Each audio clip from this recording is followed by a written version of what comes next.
Welcome to the 2-year anniversary of the Universal Pokemon Federation. You've all been with us since day one, and we could not be more thankful.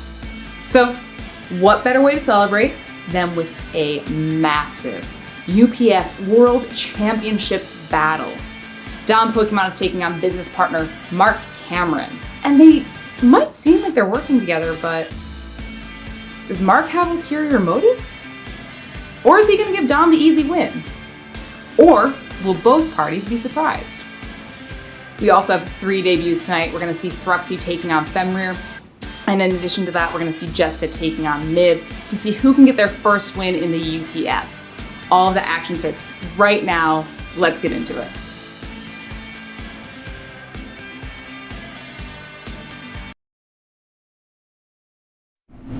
Here we go, everybody. First battle of the evening of this special 2-year anniversary episode of the Universal Pokemon Federation. I'm your commentator for this battle, Barry Flanagan, and we have a brand new matchup for you. Fenrir, who just came out of a loss against Mark Cameron, is up against Thruxie, a brand new face to the UPF. Who knows what Thruxie can bring to the table? Now, there is a little bit of a discrepancy here because Fenrir, he's got nothing to study when it comes to Thruxie. Thruxie can go back and watch all the tape of Fenrir's battles here in the UPF. So that might give him a little bit of an advantage, and we're already right off the bat, Machamp with the Stone Edge on Togekiss and that Bullet Punch, solidifying the knockout. Another big note, Fenrir did not bring his signature Hitmonchan with him. And there's the Scald. Machamp's pretty low, so that's a good spot for Fenrir to be in, but that confusion is not good. He might not be able to get that final blow that he wants. He manages to get the recovery off, but losing the Life Orb with that knockoff might hinder his damage moving forward, and having only 2 Pokemon left, you're going to need all the damage that you can muster. Another Dynamic Punch, not going to do a ton because that confusion's already in, and Machamp is about 1 or 2 burns away from being knocked out. Oh, 1 more burn, and then Machamp will be all gone. Luckily, Milotic gets the recover off, despite the confusion. And that's 1 down for Thruxie. It's 2-2 right now, and Clefable's out. Fenrir needs to deal with this Clefable immediately before it can reach the Garchomp, because there is no way Garchomp is getting past Clefable, and that Calm Mind is a horrible, horrible sign for Fenrir's chances. Luckily, Fenrir got the burn with that Scald, but Thruxie has all the time in the world if Milotic is only going to use Scald. And there's the recover. Ooh, and a soft boiled from Clefable, both at full HP. And Clefable with boosted stats. All of this falls in Thruxie's favor, and he just keeps going up. He keeps increasing those stats. Thruxie knows Fenrir's game plan. He knows Fenrir's tendencies after watching the tape over and over again. He's studied Fenrir. Fenrir, again, he has no idea what Thruxie's capable of. Another Calm Mind. Thruxie wants to ensure a swift victory. He wants to ensure the next two moves he uses knock out Garchomp and Milotic one after another. Now Fenrir switched to Ice Beam, which does even less damage because of those Calm Minds, and Fenrir, he's up against the wall. He's got nothing to do.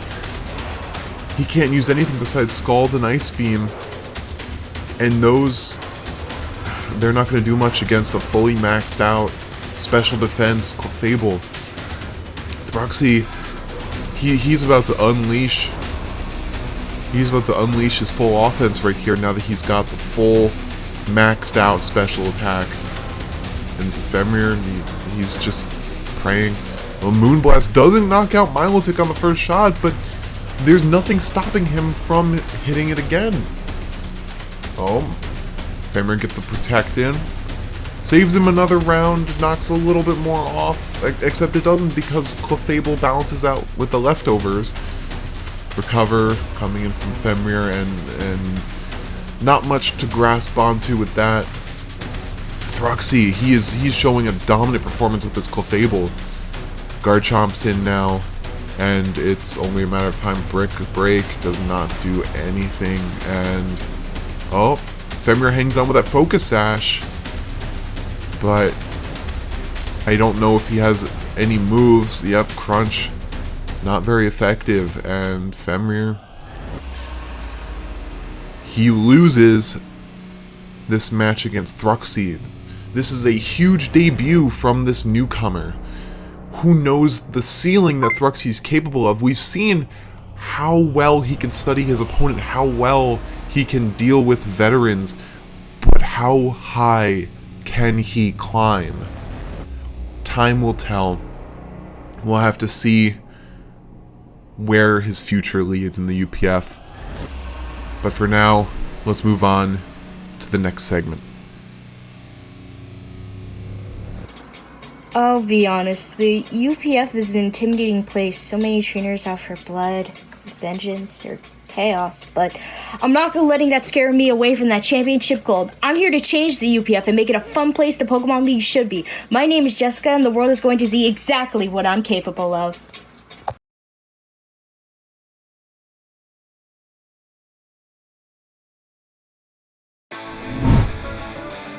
Hello UPF world! We have an exciting match for you today. Two newcomers, Miv and Jessica, participating in their first UPF matches. We'll see who will pick up their first win and who will pick up their first loss today. I'm your commentator, Mr. Whoops. And without further ado, let's get into the battle. This will be a 4-on-4. Jessica's pulling out Dragapult and Gastrodon to start with, versus Miv's Orbeetle and Giratina, a very posing and interesting choice for this match. Orbeetle setting up a Protect, preparing for any attacks, but Dragapult went for Giratina instead, taking out half of the health. Following by a Tailwind and an Ice Beam, but Orbeetle has already protected against it, and a Dynamax in response. Giratina preparing with Shadow Sneak.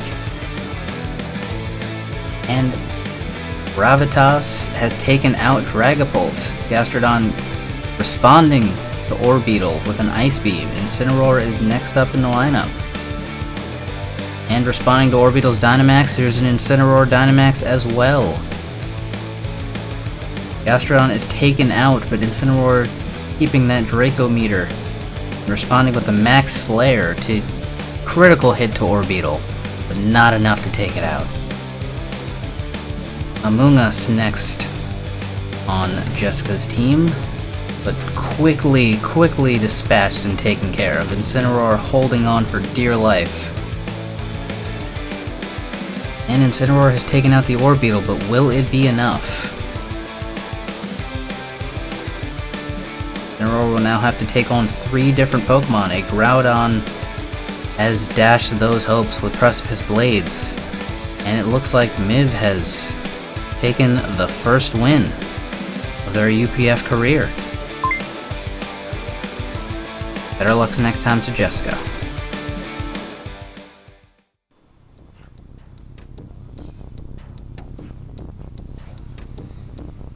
Mark. Dom.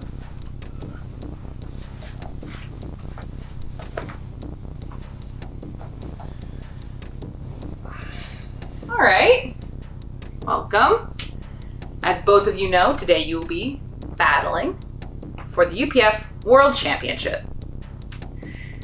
Now, before we get into that, it's come to my attention that there's a bit of a friendship and alliance here. And that unfortunately brings into question the validity of the competition. With that said, Mark, to avoid any possibility of you throwing this to help Don retain, I've got to put something on the line for you. Well, quadruply, I don't think that's necessary. I don't care. Should you lose the battle today, you will never be allowed to use your Mars Shadow ever again. No, quadruple E, come on. I'm sorry. I don't know what to tell you. Typical of you, Quadruple E. Why is it that every single one of these matches you feel the desperate need to throw in some ridiculous stipulation? Look, I don't know what you're accusing me of, but the thing is that I love friendship, I love alliances, I love teamwork, it's great. But unfortunately, this particular alliance has caused more issues for the UPF than the UPF has ever needed to deal with. So, with that said, my ruling is final. Now, if either of you have anything you want to say to each other before we begin, now is the best time. Look, Don, I can't believe this. This was your plan from the beginning, wasn't it? To get close to me and then rip the championship away from me? No, Don, I remember that phone call? I specifically told you I was going to beat Fenrir, give you an easy shot at the championship, and then you would fulfill your contractual obligations. That was our whole plan. Fenrir was nothing more than a stepping stone to satisfy your own ego. Mark, do not sit here and lie to me. Don, I'm not lying to you, I swear. Remember whose idea this partnership was in the first place. I have been doing this for both of our benefits since the beginning. That title, in your hands, benefits both of us. I would never be like VB and turn my back on you. I shouldn't have trusted VB. And it looks like I shouldn't have trusted you either. Don.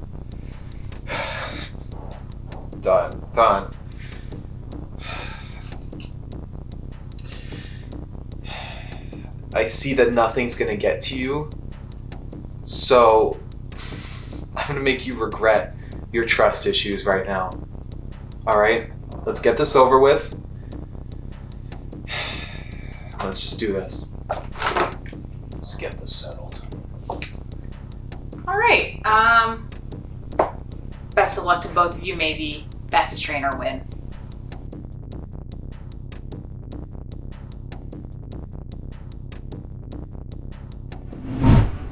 And here we are, ladies and gentlemen, the main event. For the UPF World Championship, Mark Cameron challenging Don Pokemon. Don has been champion for over 300 days now, almost 400. Can Mark put an end to this historic title reign and become UPF World Champion himself? Here we go, Pokemon Sword and Shield will be where the battle is taking place. Don starting off with Dragonite, Mark with Amoonguss. Great start from Mark with a very status-heavy, status-focused Pokemon, while Don hopes to get a lot of damage off with that Dragonite. Spore putting Dragonite to sleep immediately, allowing Mark some reprieve. And Don brings out Gastrodon, very weak to Amoonguss. And Mark goes for the Clear Smog, which would have cleared up Dragonite's status changes, but doesn't do much against Gastrodon itself. Ice Beam, not a ton of damage against against Amoonguss, who is a very special defense heavy Pokemon. And one Giga Drain knocks out Gastrodon, so Amoonguss has a lot of damage itself, not just defense. Dragonite's in. Togekiss is in, putting a stop to any Dragon-type moves that could be coming from Dragonite. No idea when it would be waking up, but this next turn could be it. Charizard is in for Mark. No, Dragonite is still asleep. Dragon Pulse from Charizard, that'll do some heavy damage against Dragonite. Ooh, no, Dragonite's bulky. And the weakness policy is going to really raise the stats of Dragonite, and it wakes up. Oh, it gets a Dragon Dance off, so this Dragonite is ready to dance, ready to party, and could potentially sweep all of Mark's team right here. Mark switches out to Aries, the Togekiss. Dual Wing Beat, so opting not for a Dragon-type move, but instead a Flying-type move.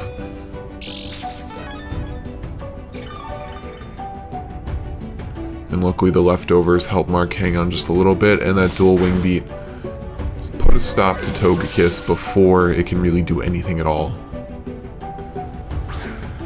Alright, Magnezone is in for Mark, and for those who remember, Magnezone was what got Mark to this place in the first place against Fenrir in that no switch out battle.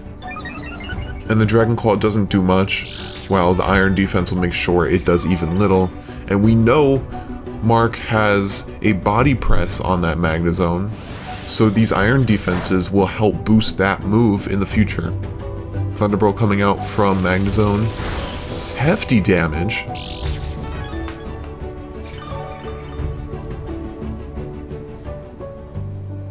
And Mark might be able to just get one more off and knock out that Dragonite. Dual Wing Beat doing very little. That times 4 weakness, and then Thunderbolt will put an end to Dragonite. Those stat changes did not do a ton for Dragonite, and was just wasted opportunity on Don's part. Melmetal's in, and Magnezone making sure it doesn't get hit by an Earthquake. Just like that, the Magnet Rise ensures that Magnezone cannot be hit by Ground-type moves, so that Earthquake could not hit. Very great prediction on Mark's part. And now Don is opting to Dynamax right now. Probably Gigantamax with that Melmetal. Yes, it is. We got a Kaiju on the field.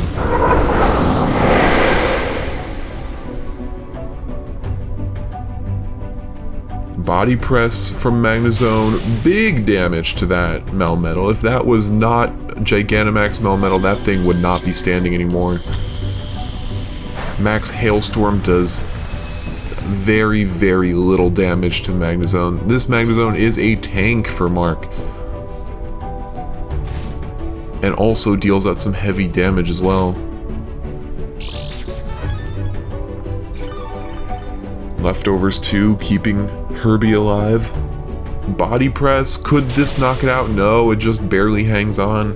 But this is its second to last Gigantamax turn, and the Steel type Gigantamax move did not work. But now Herbie's tormented, so Mark can't use more than one of the same move.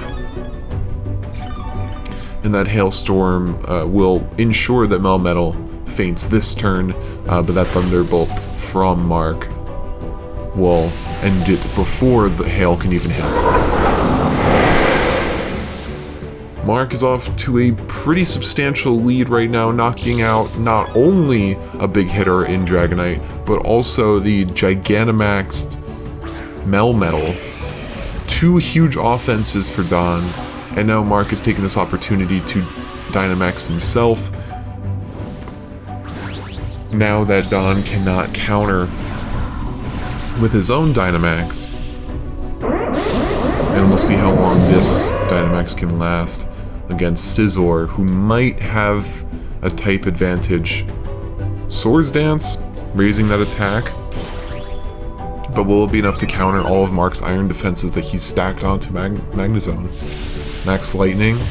How much will this do? Ooh, big damage. That almost took down Scizor in one hit.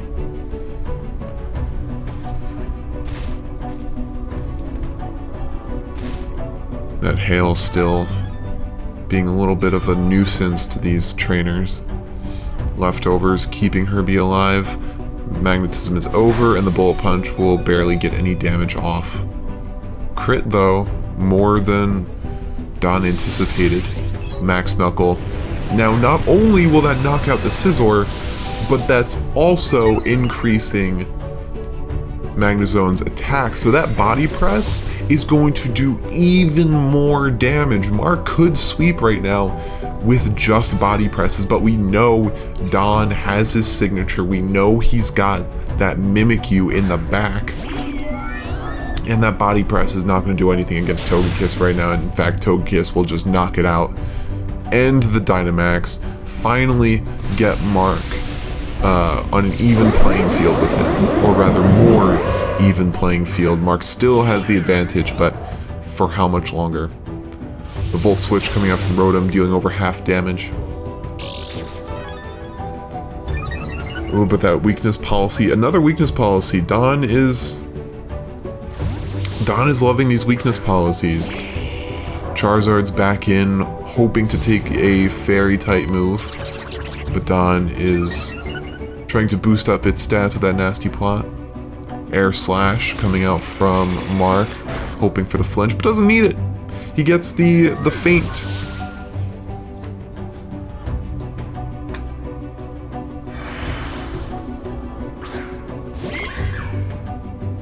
Air Slash coming out from Mark with that Mimikyu in. This is Don's last resort. Mimikyu is all he's got left. Mark is one step away from becoming UPF World Champion. Oh, he gets the flinch. Could this be what knocks out Mimikyu? No, not quite. Does a lot of damage. And that Phantom Force will be coming in. Oh, Mark switches out. He could have won it right there. He brings in Amoonguss. Phantom Force onto Amoonguss, very little damage. Mark probably wanted to play it safe there. Damage with a Rocky Helmet. Oh, Mark switches out again. Brings out Marshadow, his signature. Mark wants the disrespect. He wanted his signature to knock out Don's signature. That is disrespect right there, but we have a brand new UPF World Champion. Congratulations, Mark Cameron. You have ended Don Pokemon's title reign after almost 400 days. You accomplished what Rob and Vivi could not. We have a brand new world champion, Mark Cameron.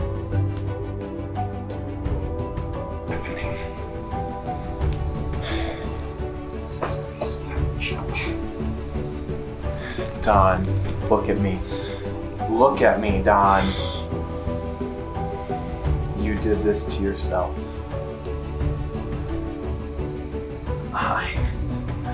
Mark my words. I made sure you regret ever putting your hands on my belt. I want you to know, Don, I was gonna throw it even with that stipulation in there. And then you said what you said. Remember that. Quadruply. That belt would be nothing without me.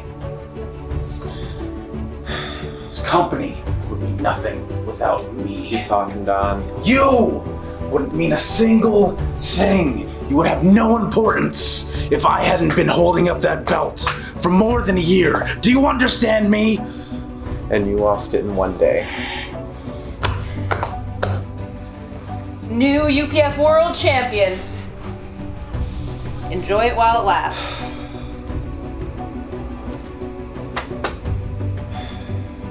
You're looking at a new Mark Cameron. So, it's the end of an era and Don Pokemon has been dethroned. Mark Cameron is your new UPF World Champion. Now that he's grabbed the most prestigious prize in all of competitive gaming, Mark Cameron will be having a celebratory press conference in October to announce who his first challenger will be. It's going to be a whole new UPF with Mark Cameron as the face, so support us by checking out upfworld.com. We'll see you next month.